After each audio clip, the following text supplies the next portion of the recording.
अस्सलाम वालेकुम रहमतुल्लाहि व बरकातुहू। काबिल इत्तराम दोस्तों, एक मामला फिर सामने आया कि राजस्थान के एक इलाके के अंदर एक विधायक, एक एमएलए जो साधु भी हैं, संत भी हैं और वो अभी अभी एमएलए विधायक बने हैं, उनको एक प्रोग्राम में बुलाया गया, मदऊ किया गया स्कूल के कोई प्रोग्राम के अंदर। क्योंकि नए नए बने हैं तो लोग भी बुलाते हैं, दावत देते हैं कि आप हमारे स्कूल में आकर विजिट करें, देखें। जब वो वहां पहुंचते हैं, आप वीडियो में देख रहे होंगे, जब वहां पहुंचते हैं तो पहुंचने के बाद देखते हैं कि बहुत सारी मुस्लिम बच्चियां भी वहां पर हैं जो हिजाब में हैं, बुरखे में, नकाब में हैं। तो ये अजीब तरह से इन्हें गुस्सा आता है उन्हें देखकर, उन बच्चों को देखकर कि ये हिजाब वाली यहाँ का। हालांकि देखा जाए तो वो खुद अपने धार्मिक लिबास के अंदर है और उनके बारे में ये भी मालूम पड़ रहा है वीडियो के जरिए से कि वो संसद में जब जाते हैं तो अपने इसी लिबास के साथ जाते हैं, अपनी इस पोशाक के साथ वो विधानसभा में भी जाते हैं।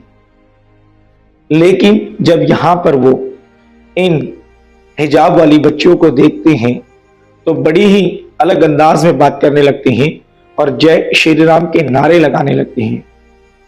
तो इन लोगों को इनसे क्या एतराज है? हिजाब, बुरखा ये कितनी बड़ी चीज है। इस्लाम में औरतों पर हिजाब को फर्ज करार दिया गया है। यहां तक कि इस्लाम के अंदर तो औरत की आवाज को भी पर्दा है, उसके बालों को पर्दा है, नाखून से लेकर सर के बाल तक हर चीज में वो ढकी छुपी हुई है। क्योंकि कीमती चीज छुपाई जाती है, कीमती चीज को बाजार में लुटाया नहीं जाता है। आप अपने घर की सब जितने लोग मेरी इस आवाज को सुन रहे, मेरे वीडियो को देख रहे हैं, चाहे हिंदू हो, मुसलमान हो, सिख हो, ईसाई, किसी भी मजहब के लोग इसको देख रहे हैं, आप अपने दिल पर हाथ रखकर ये फैसला करें, ये सोचे, जरा दिमाग पर जोर डालें कि कीमती चीज को छुपाया जाता है या सरे आम नीलाम किया जाता है, लुटाया जाता है। आपके घर में बहुत सारा पैसा है तो आप उसको घर में तिजोरी में छुपा कर रखोगे कि बाहर मेज पर रखोगे या बाहर कहीं पर उसको इस तरह से रख दोगे कि कोई भी आए और लूट कर लेकर चली जाए? अरे हमारी बाल बेटी की इज्जत भी तो इसी तरह से है। इसीलिए इस्लाम ने तो पर्दा दिया है। हजरत मोहम्मद सल्लल्लाहु अलैहि वसल्लम ने जब ईमान अमल की मेहनत की, ईमान अमल की मेहनत करने के बाद साहबा का इतना ईमान, साबियत का इतना ईमान बन गया कि वो अल्लाह के हर हुक्म को एक लम्हे के अंदर पूरा कर देते थे। पर्दे का कोई हुक्म नहीं आया, सब वैसी अपनी जिंदगी जो आमाल, जो हुक्म है तो उसके मुताबिक गुजार रहे थे। लेकिन रिवायतों में आता है कि रात, आधी रात का वक्त था, पर्दे की आयत उतरी, हजरत जिब्रील अमीन आप अलैहिस्सलाम यानी मोहम्मद सल्लल्लाहु अलैहि वसल्लम पर आसमानी दुनिया से जमीनी दुनिया पर वही लेकर आए, हुक्म लेकर आए अल्लाह का कि अब से औरतों को पर्दा होगा। रावी अपनी रिवायत करते किताब में लिखते हैं कि सुबह के वक्त मदीना के अंदर फजर के बाद देखा गया कि पूरी की पूरी मदीना की औरतें काले चादर के अंदर अपने आप को लपटी हुई थी। रावी कहते हैं कि ऐसा लग रहा था जैसे काले कौवे पूरे मदीने के अंदर फैल गए हो। इतने हुक्म के पाबंद थे, इतने आमाल के पाबंद थे। क्यों? अल्लाह को खुद पता है कि औरत पर्दे में अच्छी लगती है। अल्लाह ने अपने घर बैतुल्लाह को पर्दे में रखा, कुरान करीम को पर्दे में रखा, तो फिर औरत क्यों ना पर्दे में हो? एक बिगर हिजाब वाली, बिगर पर्दे वाली औरत बाजार से गुजर रही है और एक पर्दे वाली औरत बाजार से गुजर रही है, तो जो जिनकी नियतें खराब होती हैं, जिनकी निगाहें खराब होती हैं, सबसे पहले ईमानदारी से बताओ वो किसे देखेंगे? जो पूरे हिजाब में लपटी उसे देखेंगे या बेपर्दा को देखेंगे?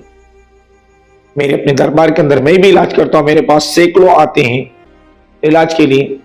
एक मेरी हिंदू बहन अपनी बच्ची के साथ आई, बच्ची कॉलेज पढ़ने वाली थी, उसने जीन्स टी शर्ट पहनकर आई और आकर, पूरी मुसलमान बहनें भी बैठी हुई हैं, वो भी वहां पर आकर बैठी हैं, बेपर्दा थी, मतलब उसके ऊपर कोई ओढ़नी नहीं थी, सिर्फ टी शर्ट और जीन्स पहना हुआ था।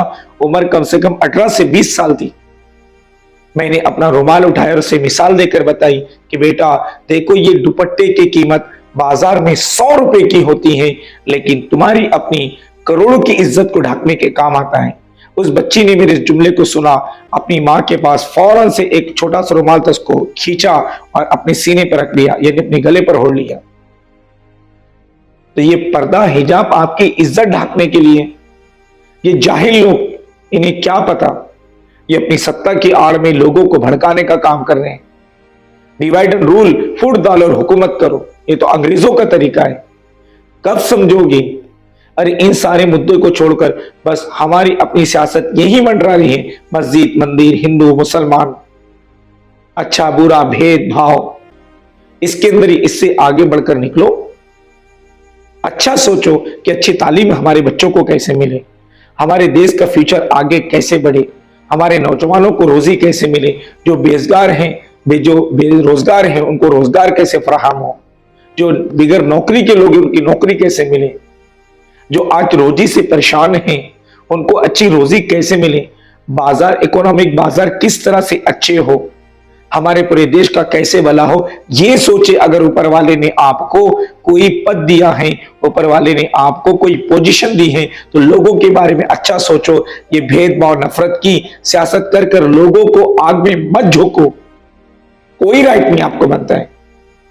आप तो फिर एक बदतरीन इंसान हो जो लोगों को लड़ा रहे हो आपस में।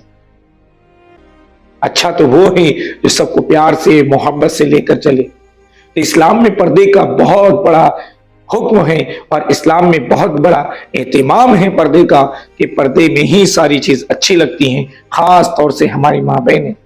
बेपर्दा बेपर्दगी के साथ अगर जिएगी तो देखो हजारों लाखों वाकयात हैं और रोजाना कई ऐसे वाकयात होते हैं कि बेपर्दा आजाद हो जाती है, बिल्कुल आजाद हो जाती है। ना माँ की इज्जत की परवाह, ना बाप की इज्जत की परवाह, ना भाइयों की इज्जत की परवाह, वो बिल्कुल आजाद होकर किसी ना किसी के साथ फिर भाग जाती है, फिर रोते बैठते हैं, हाय हमारी बेटी कहां चलेगी। इस्लाम में तो पर्दे का बहुत बड़ा हुक्म है। मैं इंटरनेशनल ह्यूमन राइट प्रेसिडेंट होने की हैसियत से राजस्थान की प्रशासन से, वहां की पुलिस प्रशासन से, आईडी जीआईडी जितने कमीशन, उनसे अपील करता हूं कि वहां के इस मामला को जल्दी से खत्म करे, कंट्रोल में लाए, किसी दूसरे को इसकी आड़ में अपनी सत्ता की रोटी सेकना ना दे, किसी ऐसे बदजन किस्म के लोगों को इसके अंदर अपना हाथ साफ करने की कोशिश ना करने दे, क्योंकि आज पूरे देश का माहौल ही बड़ा अजीब बना हुआ है। मेरे दोस्तों, मिलते एक नई वीडियो के साथ, तब तक अपना नमाजों की पाबंदी के साथ ख्याल रखें। अस्सलाम वालेकुम रहमतुल्लाहि व बरकातहू।